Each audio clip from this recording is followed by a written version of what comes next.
જ્યારથી આ દેશમાં નરેન્દ્રભાઈ મોદીએ વડાપ્રધાન પદ સ્વીકાર્યું છે ત્યારથી હંમેશા માટે તેઓ બોલે છે કે મારે ખેડૂતોની આવક ડબલ કરવી છે, મારે મારા દેશના ખેડૂતો સમૃદ્ધ થાય એ દિશામાં જરૂરી કાર્યવાહી કરવી છે.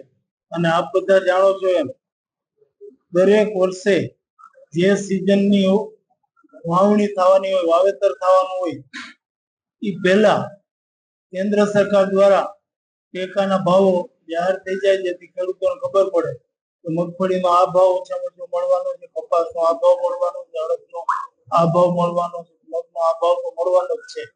એ પ્રમાણે એ લોકો વાવેતર કરે અને એટલું ટેકાના ભાવ જાહેર કરી અને સરકાર સંતોષ માનતી નથી. જ્યારે જરૂર પડે અને બજારમાં જે તે જણસીના ભાવો ઓછા હોય અને ખેડૂતોને આર્થિક નુકસાન જતું હોય ત્યારે ટેકાના ભાવે જે સરકારે જાહેર કર્યા એ ભાવે પૂરતા પ્રમાણમાં પારદર્શી રીતે ઝડપથી ખરીદી થાય એના માટેની કાર્યવાહી પણ દરેક સિઝનમાં થઈ રહી છે. એટલે સમયસર ટેકાના ભાવો સરકાર જાહેર કરે છે. ભાવ જાહેર કર્યા પછી એની ખરીદી સમયસર કરી અને ખેડૂતોને આર્થિક નુકસાન ન જાય એના માટે પણ સરકાર પૂરતી કાળજી લે છે અને સરવાળે એનાથી ખેડૂતોને ખૂબ મોટો ફાયદો થાય છે. ટેકાના ભાવ જે જાહેર કર્યા છે, દાખલા તરીકે મગફળી, કપાસ હજી વાવેતર કરવાનું બાકી છે, કારણ કે ખરીફ પાક છે. આખા દેશમાં ખરીફ પાકને લગભગ 14 જેટલી જાતો એના ટેકાના ભાવો સરકારે જાહેર કરી દીધા. હવે જ્યારે વાવણી થશે અને આ જાતોનું ઉત્પાદન બજારમાં આવશે એ પહેલા સરકાર ખરીદી માટેની વ્યવસ્થા પણ કરશે, જેથી ખુલ્લા બજારમાં ભાવ નીચા હોય તો સરકાર ટેકાના ભાવે ખરીદી કરી અને ખેડૂતોને આર્થિક નુકસાન જાતા બચાવી શકે.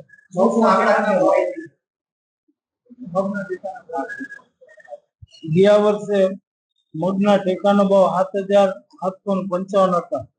એમાં 803 રૂપિયાનો વધારો કરી અને 8,558 રૂપિયા ચાલુ વર્ષે ક્વિન્ટલના ભાવે સરકારે ટેકાના ભાવ જાહેર કર્યો છે.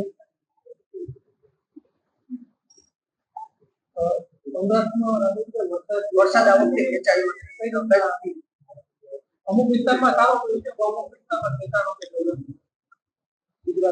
વરસાદ સામાન્ય રીતે આખા દેશમાં 25 જૂન પછી ચોમાસું સત્તાવાર રીતે બેસે.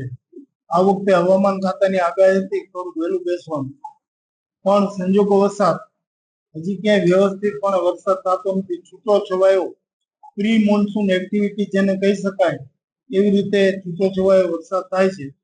પણ હવામાન ખાતું જે આગાહી કરે છે મુજબ લગભગ આ અઠવાડિયામાં સમગ્ર ગુજરાતમાં વરસાદ થઈ જશે અને અત્યારે જો અઠવાડિયામાં વરસાદ થાય તો આ વાવણી સમયસર ની કહેવાય. એટલે સમયસર વરસાદ થાય એવી આપણે આશા રાખી છે. ચાલુ વર્ષે હવામાન ખાતાએ જે આગાહી કરી છે એ મુજબ અલ નીનોની અસર છે એ સમાપ્ત થઈ ગઈ છે અને હવે લા નીનોની અસર ની શરૂઆત થઈ, જેના પરિણામે ચાલુ વર્ષે સ્કાયમેટ અને અમુક જે હવામાન માટેની આગાહી કરતી સંસ્થાઓએ એવી આગાહી કરી છે કે આપણે ત્યાં 104% કરતા પણ વધુ વરસાદ થશે અને આપણે તો જેટલો વરસાદ થાય એટલો ઓછો જ છે. એટલે સારા વર્ષની આપણને પૂરી આશા છે. સમયસર વરસાદ થઈ જશે એની પણ આશા છે અને આ વર્ષ ખેડૂતો માટે ખૂબ સારું રહેશે એવું જ્યોતિષીઓ, હવામાન નિષ્ણાતોથી માંડી અને બધા લોકો આગાહી કરે. તંત્ર સાથે વાતચીત થઈ હશે. અતિ ભારે વરસાદમાં તંત્રની શું તૈયારી? કારણ કે તમારી મંત્રી પણ આપ છો, આપણે બેઠક કરીએ છીએ.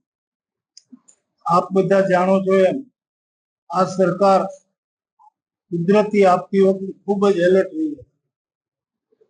ભૂપેન્દ્રભાઈ પટેલની આગેવાની હેઠળની આ સરકારે ગયા વખતે બીકોતે વાવાઝોડા વખતે જે કામગીરી કરી હતી એડવાન્સમાં, એ કામગીરીથી આપ બધા જાણકાર છો જ.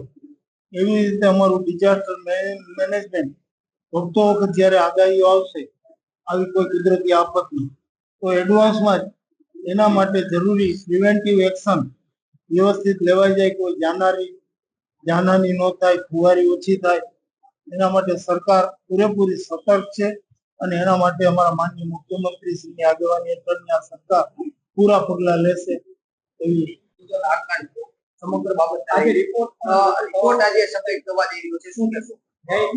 હું એના વિશે અત્યારે કઈ નહીં બોલું. રઘુભાઈ, માનો છો કે જેટલા અધિકારીને ત્યાં આ પ્રમાણસર મિલકતનો મોટો જથ્થો મળ્યો, આ ન થવું જોઈએ, ભ્રષ્ટાચાર ન થવો જોઈએ એવું માનો છો? નરેન્દ્રભાઈ મોદીની નેમ છે કે દેશમાં વહીવટી તંત્રમાં કે બીજે ક્યાંય ભ્રષ્ટાચાર ઓછો થાય, લોકોના કામો સાચા અને વ્યાજબી કામો ઝડપથી અને સમયસર થાય અને ભ્રષ્ટાચારીઓને છોડવામાં ન આવે, આવી નેમ નરેન્દ્રભાઈ મોદી પોતાની છે અને એ નેમ સાથે તેઓ વહીવટ કરી રહ્યા છે. ત્યારે ગુજરાતમાં પણ આપ જુઓ છો એમ કોઈ પણ બનાવ એવો બન્યો હોય તો તરત જ સરકાર કડકમાં કડક કાર્યવાહી કરે.